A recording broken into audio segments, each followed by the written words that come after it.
Honourable member Shri बाबू भाई Jaysingbhai Desai, not present. Shrimati Mahua Majhi, honourable member Shrimati Mahua Majhi. Thank you honourable madam. Mike. Thank you honourable madam. Renewable energy पर बोलते हुए मैं यही कहना चाहती हूँ कि भारत दुनिया का चौथा लार्जेस्ट कंज्यूमर है इलेक्ट्रिसिटी का, और इन दिनों ऊर्जा की बढ़ती ज़रूरतों को देखते हुए एनर्जी उत्पादन हेतु विभिन्न विकल्पों को डेवलप करने का प्रयास हो रहा है। यह अच्छी बात है। रिन्यूएबल एनर्जी के अंतर्गत जो solar energy, hydro power energy, wind energy, geothermal energy, biomass energy आदि आते हैं, उन सभी एनर्जी के अलग अलग फ़ायदे तो हैं, मगर ढेर सारे नुकसान भी हैं। इन्हें ध्यान में रखकर ही इनके उत्पादन की ज़रूरत है, वरना यह धरती रहने लायक नहीं रहेगी।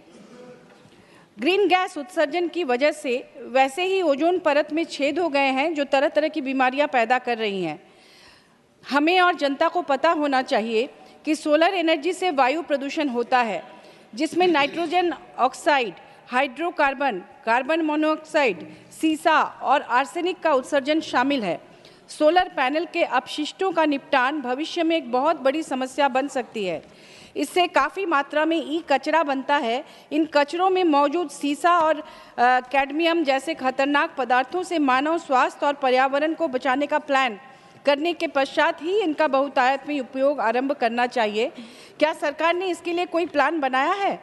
कहते हैं समुद्र के तट पर बड़े बड़े इलाकों को सोलर पैनल से ढक देने पर वाष्पीकरण की प्रक्रिया में और बारिश वगैरह में दुष्प्रभाव पड़ता है। एक और रिन्यूएबल एनर्जी है हाइड्रो पावर एनर्जी। इसके लिए डैम वगैरह का निर्माण करना पड़ता है, जिससे गांव के गांव उजड़ जाते हैं। विस्थापन की समस्या विकट हो उठती है। कहते हैं विंड एनर्जी से चिड़िया वगैरह को नुकसान पहुंचता है। जिस तरह से मोबाइल टावर से साउथ में नारियल उत्पादन में समस्या आ रही है, इकोलॉजिकल बैलेंस गड़बड़ हो रहा है, आंगन से गौरैया जैसी पक्षियां गायब हो रही हैं, फसलों को नुकसान पहुंचाने वाले कीड़े बढ़ रहे हैं, उससे सीख लेकर हमें प्रकृति और पर्यावरण के संतुलन को गंभीरता से लेकर एनर्जी का उत्पादन करना चाहिए। मान्यवर, मैं केंद्र सरकार को एक और महत्वपूर्ण एनर्जी की तरफ ध्यान दिलाना चाहूँगी, और वह है न्यूक्लियर एनर्जी, क्योंकि न्यूक्लियर एनर्जी भारत में विद्युत का 5वां सबसे बड़ा स्रोत है। एक अध्ययन के मुताबिक वर्तमान में देश भर में 7 बिजली संयंत्रों में 22 से अधिक न्यूक्लियर रिएक्टर सक्रिय हैं। सरकार देश के अन्य हिस्सों में भी परमाणु प्रतिष्ठानों के विस्तार को बढ़ावा दे रही है। चीप इलेक्ट्रिसिटी के लिए न्यूक्लियर एनर्जी को बढ़ावा दिया जा रहा है, क्योंकि इसे कोयला या गैस संयंत्रों की तुलना में सस्ता माना जाता है। न्यूक्लियर एनर्जी को स्वच्छ और कार्बन मुक्त एनर्जी का स्रोत भी माना जाता है, मगर सच्चाई यह है कि न्यूक्लियर एनर्जी पैदा करने वाले न्यूक्लियर रिएक्टर इतने खतरनाक होते हैं कि किसी भी प्रकार की दुर्घटना के घटित होने पर यह पूरी दुनिया को नष्ट करने की क्षमता रखते हैं। चेरनोबिल परमाणु संयंत्र विस्फोट को याद कीजिए, किस तरह की तबाही थी। गर्मी की वजह से पूरा छत उड़ गया था, सैकड़ों किलोमीटर की परिधि अनिश्चित काल बंजर हो गई थी, और अनिश्चित काल के लिए वहां लोगों का जाना, भोजन सामग्री लाने में रोक लगानी पड़ी थी। जापान में जब सुनामी आई थी, न्यूक्लियर रिएक्टर में समुद्र का जो पानी है 15 फीट ऊंचे बाउंड्री वाल को लांघ कर उस न्यूक्लियर रिएक्टर के अंदर आ गया था, जिससे कूलिंग सिस्टम फेल हो गया था और वहां से रेडिएशन आरंभ हो गया था, और वो रेडिएशन प्रशांत सागर को पार करके कैलिफोर्निया तक पहुंच गया था। अमेरिका के हाथ पांव फूल गए थे, तो उसने दुनिया का सबसे बड़ा जनरेटर वहां से हवाई जहाज से भेजकर उसके कूलिंग सिस्टम को दुरुस्त किया।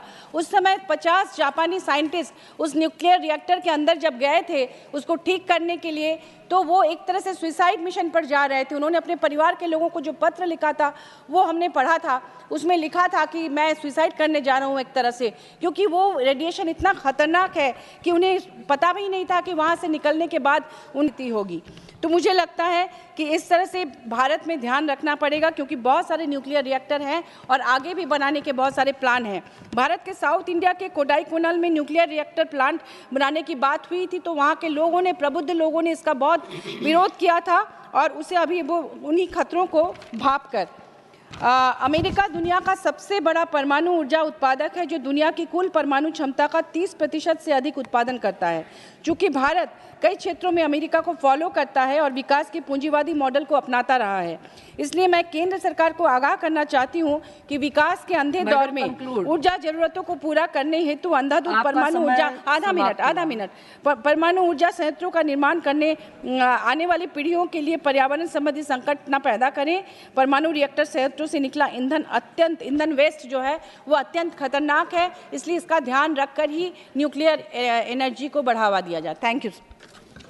ऑनरेबल मेंबर श्री ब्रिजलाल जी।